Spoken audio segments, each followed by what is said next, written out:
ang Iglesia Filipina Independiente ay nagtuturo at tumatanggap sa mga pangunahing aral ng pananampalatayang Kristiyano na nakapaloob sa Apostles' Creed at Nicene Creed. Ang mga sinaunang kredong ito ang buod ng pananampalataya ng unang simbahan tungkol sa Diyos Ama, kay Hesukristo at sa Espiritu Santo. Sa IFI, ang mga kredo ay hindi basta minemoryang panalangin kundi pananampalatayang ipinapasa at pinaninindigan ng sambayanan.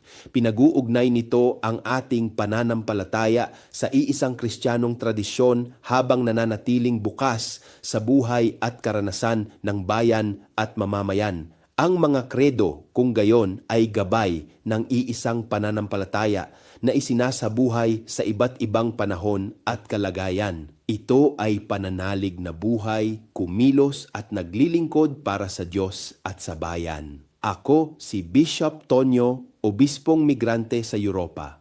At ito ang araling IFI, magsamba, mag-aral, maglingkod.